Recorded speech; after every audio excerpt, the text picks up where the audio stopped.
Bonjour et bienvenue. On entend le mot économie tous les jours aux infos, dans les journaux.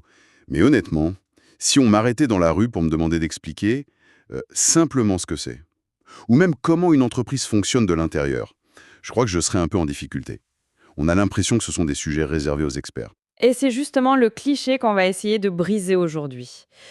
Les documents qu'on a là, ce sont des introductions à ces deux mondes, l'économie et l'entreprise. L'objectif est simple, partir des très grandes idées qui régissent nos sociétés pour atterrir en douceur dans les bureaux d'une entreprise type, pour voir comment tout ça s'articule. Un voyage du télescope au microscope, en quelque sorte. C'est exactement ça. J'aime beaucoup l'image. Alors, commençons par le télescope. C'est quoi, au juste, la science économique? Hmm. Les sources proposent une définition, celle d'Edmund Malinvado. Il dit que c'est la science qui étudie comment des ressources rares sont employées pour satisfaire les besoins des hommes. Hmm. Ça a l'air simple, presque trop simple. Est-ce que ça couvre vraiment tout? C'est une excellente première question parce qu'elle touche au cœur du problème. La définition est élégante, oui, mais les sources insistent sur un point.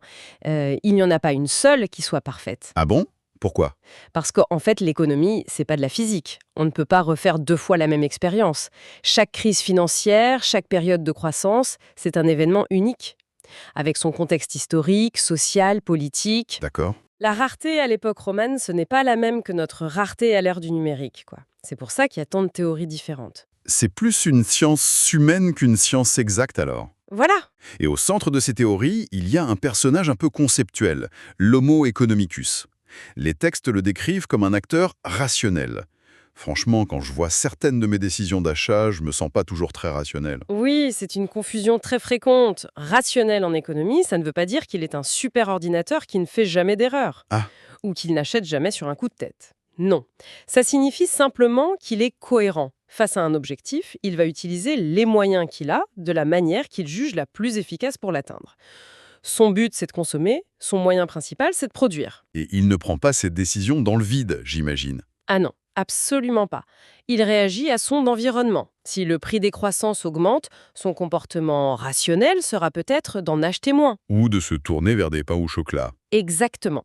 Si ses impôts baissent, il aura plus de revenus, il ajustera sa consommation. C'est l'étude de ces réactions en chaîne qui est au cœur de l'analyse économique. Et cette analyse, on l'a fait à différentes échelles. On entend souvent parler de microéconomie et de macroéconomie. Concrètement, si j'essaye de comprendre pourquoi le prix de ma baguette a augmenté, c'est de la micro. C'est ça.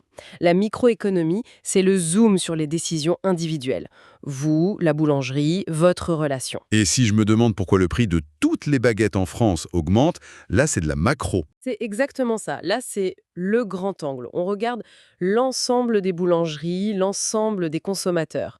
Et on analyse des phénomènes globaux, comme l'inflation, qui est la hausse généralisée des prix, ou le chômage à l'échelle du pays.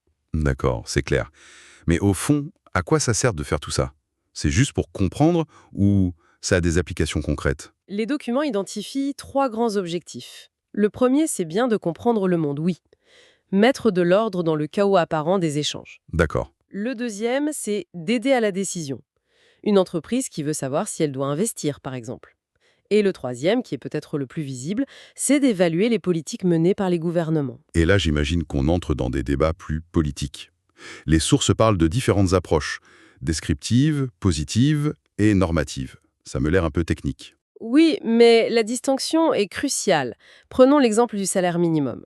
L'approche descriptive, elle se contente de dire le salaire minimum est de X euros par heure. C'est un fait. Point. Ok, ça c'est simple. L'approche positive, elle, va plus loin. Elle essaie de créer un modèle, de trouver une relation de cause à effet. Elle dirait par exemple, notre analyse suggère qu'une augmentation de 10% du salaire minimum pourrait entraîner une hausse du chômage de Y% chez les jeunes. Ah, elle ne dit pas si c'est bien ou mal. Voilà, elle décrit juste un mécanisme. Et donc la normative, c'est celle qui prend parti.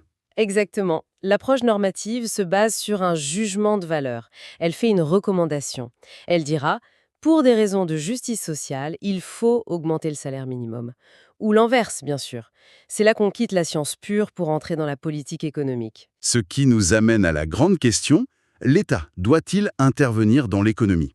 Là, les sources rappellent un clivage historique. Oui, on est au cœur du grand débat qui anime l'économie depuis des siècles. D'un côté, il y a la doctrine libérale, Adam Smith et sa fameuse main invisible. Oui, bien sûr. L'idée, c'est que si on laisse les gens et les entreprises interagir librement sur un marché, un équilibre efficace va se créer tout seul. L'État doit juste être un arbitre. Et de l'autre côté, De l'autre, on a la doctrine keynésienne de John Maynard Keynes. Lui, il a observé la crise de 1929 et il a dit « Attendez, parfois le marché se coince tout seul dans une situation désastreuse comme un chômage de masse. et ils n'arrivent pas à en sortir. C'est ça, et dans ce cas, l'État doit devenir un joueur actif, un mécanicien qui relance le moteur en dépensant de l'argent pour redonner du travail et de la confiance. On voit bien les deux philosophies. Revenons à des choses plus simples, les briques de base. On a parlé de satisfaire les besoins. C'est quoi un besoin, économiquement parlant? Mon smartphone, par exemple, il y a 20 ans, ce n'était le besoin de personne. Aujourd'hui, c'est presque vital. C'est la meilleure illustration du caractère relatif des besoins.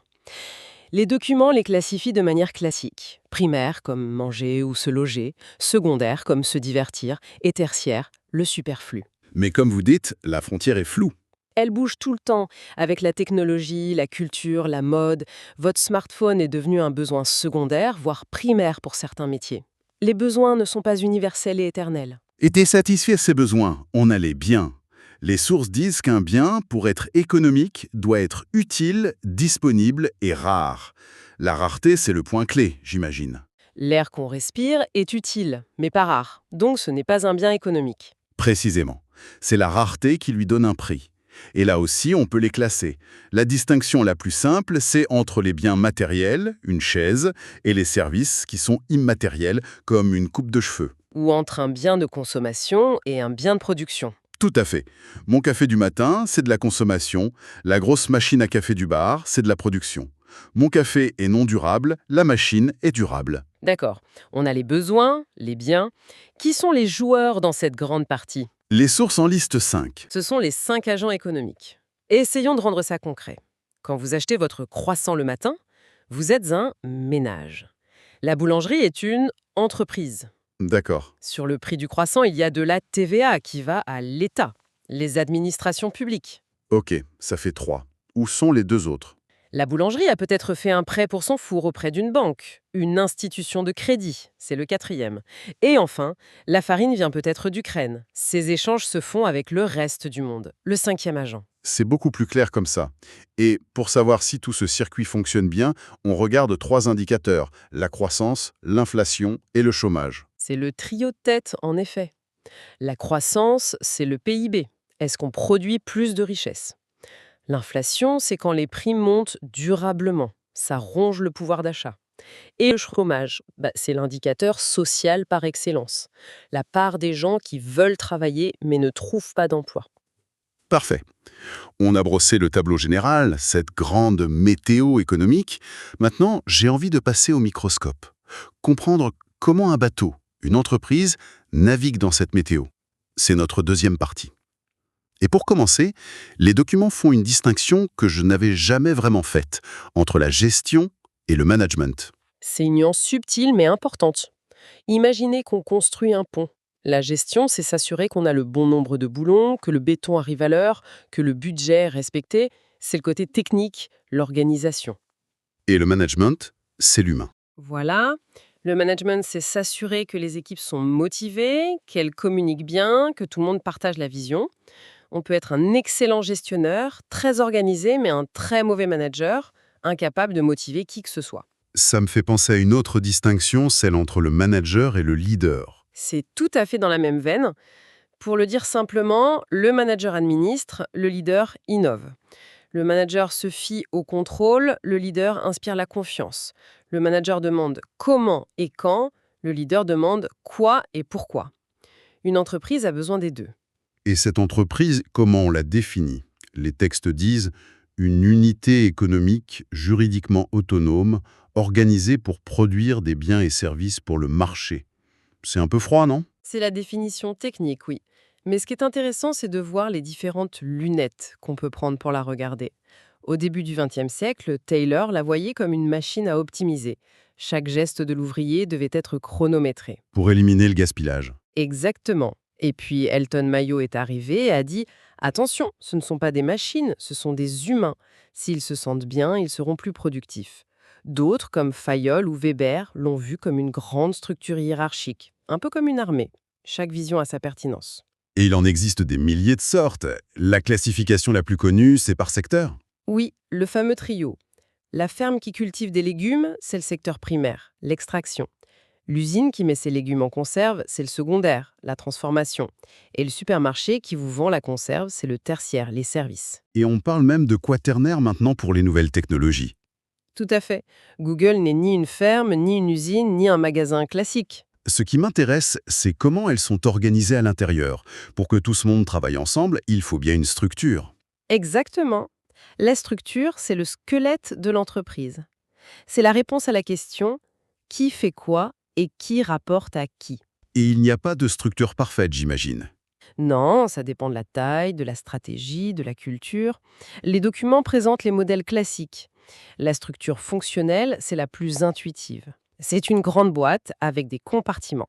Un directeur pour la production, un pour le marketing, un pour les finances. C'est clair, mais ça doit être un peu rigide et lent, non? C'est son principal défaut. Tout est très cloisonné. L'information a du mal à circuler horizontalement. D'où l'intérêt de la structure divisionnelle, je suppose. Précisément. Une grande entreprise comme Nestlé, par exemple, va créer des divisions presque autonomes. Une division eau en bouteille, une division chocolat. Comme des mini-entreprises. C'est l'idée. Chaque division a son propre patron, son propre marketing, c'est plus agile. L'inconvénient, c'est que ça coûte cher. On duplique beaucoup de postes. Et la dernière, la matricielle, elle a l'air un peu compliquée. On a deux chefs. C'est l'idée. Imaginez que vous êtes musicien dans un orchestre. Vous avez votre chef de section, permanent, le chef des violons.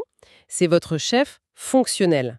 D'accord. Mais cette semaine, l'orchestre accueille un chef invité pour un concert spécial.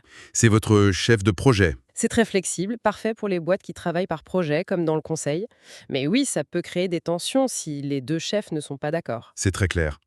Pour finir, une entreprise n'est pas une île déserte. Elle vit dans un écosystème. C'est le point fondamental. Elle est au centre d'une toile. Elle dépend de ses investisseurs pour l'argent, de l'État pour le cadre légal, de ses fournisseurs. Et de ses clients, bien sûr. Sans oublier les concurrents. Évidemment. Et ce qui est intéressant, c'est que la menace ne vient pas seulement des concurrents directs. Si vous vendez du thé, votre concurrent n'est pas seulement une autre marque de thé, c'est aussi Nespresso. Ah oui, le produit de substitution. C'est une menace indirecte, mais bien réelle. Exactement.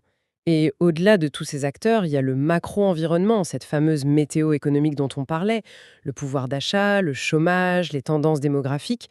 L'entreprise subit ces grandes vagues sans pouvoir vraiment les contrôler. Ce qui me frappe en récapitulant, c'est à quel point les deux parties de notre discussion s'emboîtent. C'est tout le but.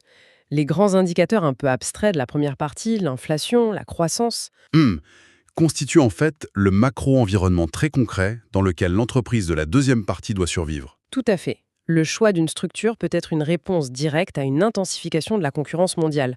Tout est lié. On a couvert un terrain immense. On est parti de la gestion de la rareté à l'échelle d'une société pour arriver à l'organigramme d'une PME.